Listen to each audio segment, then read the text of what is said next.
In today's video, we will be telling you about the latest from the United States as the U.S. President Donald Trump says import tariffs against Canada and Mexico will go ahead next week. What items will be impacted? What are the implications and what responses are expected? U.S. President Donald Trump will go ahead with sweeping tariffs on goods from Mexico and Canada next week, sending shock waves through the global supply chain and sparking fears of a disruptive trade war that could dramatically raise costs for U.S. consumers. In a press conference with French President Emmanuel Macron at the White House on Monday, Trump was asked directly whether he was moving ahead with levies against America's closest neighbors. We're on time with the tariffs, and it seems like that's moving along very rapidly. We've been mistreated very badly by many countries, not just Canada and Mexico. We've been taken advantage of. We were led by, in some cases, fools, because anybody that would sign documents like they signed where they were able to take advantage of the American people, like has happened over the last long period of time, except for a little 4-year period that took place 4 years ago. But anybody that would agree to allow this to happen to our country should be ashamed of themselves. No, the tariffs are going forward on time, on schedule. This is an abuse that took place for many, many years.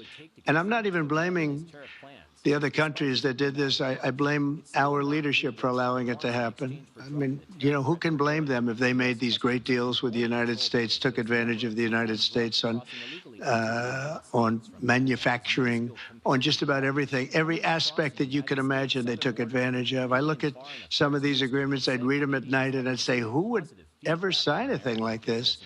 So the tariffs will go forward, yes, and we're going to make up a lot of territory. All we want is reciprocal. We want reciprocity. We want to have the same. So if somebody charges us, we charge them. It's very simple, but it'll be very good for our country. Our country will be extremely liquid and rich again. Plus, we're doing other things, as you know. We're finding tremendous waste, fraud, and abuse at levels that nobody thought possible. You're seeing what's going on. And that was also part of the Harvard poll. Do you agree with what President Trump is doing with Elon and others that are looking for the waste, fraud, and abuse? And the numbers were staggering. It was like 70% to 2%. Everybody wants to find out. They don't like it. And you know, the radical left or whoever it may be starts screaming about the Constitution, but it has nothing to do with the Constitution. It has to do with fairness to this country. It has to do with being ripped off. And when you read the things that all of these billions, and I mean many billions, hundreds of billions of dollars have been spent on, that's all you have to do is stand up here and read them. I could stand up all day and read the kind of things where we're spending all of this money. The good news is that when you think of how rich a nation we can be when we get rid of this, you know, sometimes you'll buy a company and you'll see it was really well run. They accounted for every penny. Well, not much you can do there. You got yourself a bad deal. This one is the exact opposite. Tremendous fraud, tremendous waste. And when you think of what it is, you know, Elon uses an expression, caring. If we had people that cared, just cared a little bit, when they did contracts, when they negotiated with outside vendors on behalf of the United States. That's what I'm doing now. I'm negotiating for the people of the United States. So we're doing a great job of it. I will say we found it'll be hundreds of billions of dollars of waste and fraud. And Trump has also said he wants to impose 25% tariffs on imports of autos, pharmaceuticals, and semiconductors, and to match duty rates and trade barriers of other countries. The threatened tariffs could kick off an early launch of a renegotiation of the U.S. Mexico-Canada Agreement on trade that is due by 2026. Trump signed the USMCA into law in 2020 after renegotiating the 1994 North American Free Trade Agreement, but has increasingly expressed dissatisfaction with imports of autos from Mexico and Canada. Progress cited. In any case, a Mexican economy minister had said he had a constructive dialogue during a meeting with Trump's top trade officials. Mexico has begun deploying as many as 10,000 National Guard troops to its northern border,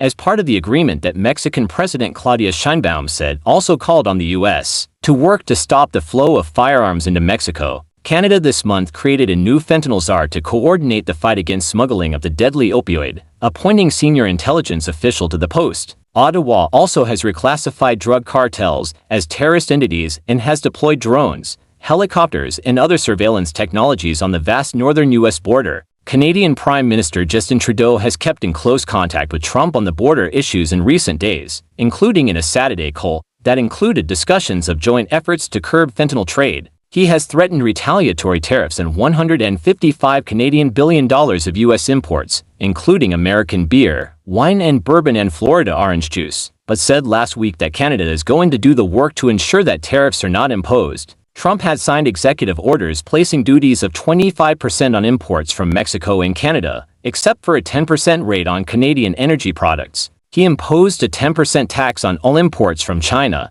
The White House said the tariffs would go into effect on Tuesday and could be raised if the targeted countries retaliate with tariffs of their own, as they have threatened. The president said he was taxing the three countries because they aren't doing enough to stop the flow of undocumented immigrant and drugs into the United States. Mexican President Claudia Sheinbaum struck back at Trump, detailing what her country has done to fight drug trafficking and slow migration and criticizing the U.S. for its high levels of drug consumption. She said Mexico would retaliate with its own tariffs on American imports, adding, "Problems are not resolved by imposing tariffs, but by talking and engaging in dialogue." The Mexico, Canada, and China are America's top trading partners, supplying the U.S. with food, medicine, oil, cars, timber, and electronics.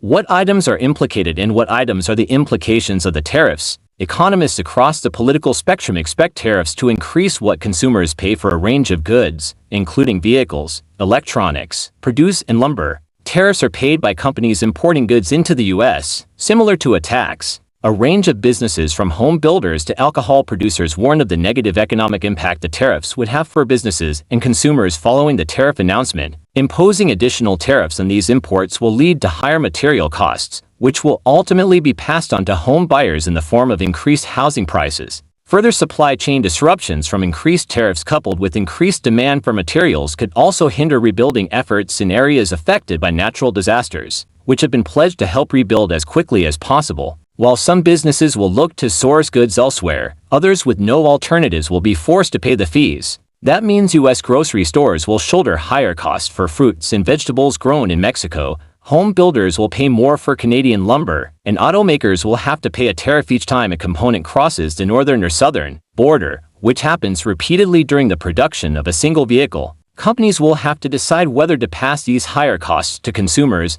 or absorb them, which would dent profits or require cuts to protect their margins. The implications could be wide-reaching across the U.S. economy, in part because American consumers and businesses imported more goods from Mexico than any other country. Tariffs on all imported goods from Mexico and Canada, especially on ingredients and inputs that aren't available in the U.S., could lead to higher consumer prices in retaliation against U.S. exporters, said the Consumer Brands Association, which represents makers of packaged food and health products. Trump made tariffs central to his campaign pitch for improving an economy that many voters cited as their reason for returning him to the White House. He has argued the levies would protect American industries from unfair competition by making foreign goods pricier and encouraging companies to manufacture in the U.S. He has also proposed using revenue from tariffs to pay for other policy priorities and deploying them as a negotiating tool. But economists have found the tariffs Trump imposed on China during his first term did little to accomplish those goals. Instead, they drove up prices for many imports, led to a net loss of manufacturing jobs and reduced corporate investments. Nearly all the revenue collected from Trump's previous tariffs on China were reported to have gone to payments he sent to American farmers to offset their losses from tariffs China imposed in response. The levies also didn't generate significant concessions from Beijing, which has failed to meet many of its commitments under a trade deal negotiated during Trump's first term. The United Steelworkers International, which has pushed for trade reforms to protect U.S. steel workers, warned that the sweeping tariffs could have a negative impact on workers. These tariffs don't just hurt Canada, they are said to equally threaten the stability of industries on both sides of the border. The president's latest tariffs in Canada and Mexico threatened to upend one of his signature trade pacts, the United States-Mexico-Canada Agreement. Trump had touted the deal as a victory, as it largely allowed products to move between the three countries tariff-free, much as they'd done for decades under the NAFTA agreement that the USMCA replaced. The current trade deal isn't up for review until July 2026, but the new tariffs could throw it into jeopardy much sooner. The White House said Trump would be issuing the tariffs under the International Emergency Economic Powers Act, Despite the USMCA, Trump said he has the legal authority to regulate imports during a national emergency, which he declared at the southern border on the first day of his second term. Trump himself signed the newest version of the trade accord during his first term, praising the 2020 U.S. Mexico-Canada Agreement as the fairest, most balanced and beneficial trade agreement we have ever signed into law. Under the U.S. Mexico-Canada Trade Agreement, any country has the right to pull out at any time, and a U.S. president can impose new tariffs without approval from Congress by invoking the International Emergency Economic Powers Act, which authorizes executive action to counter threats to national security, foreign policy, or the economy. Trump had been warning for months that he planned to impose tariffs on imports in a bid to lure manufacturing back to the United States. While most of Trump's tariff threats during his campaign focused on China, he has ratcheted up his focus on Canada and Mexico since he was elected. Both countries vowed to retaliate, which would make American products less competitive within their borders and hurt U.S. businesses that sell their cars,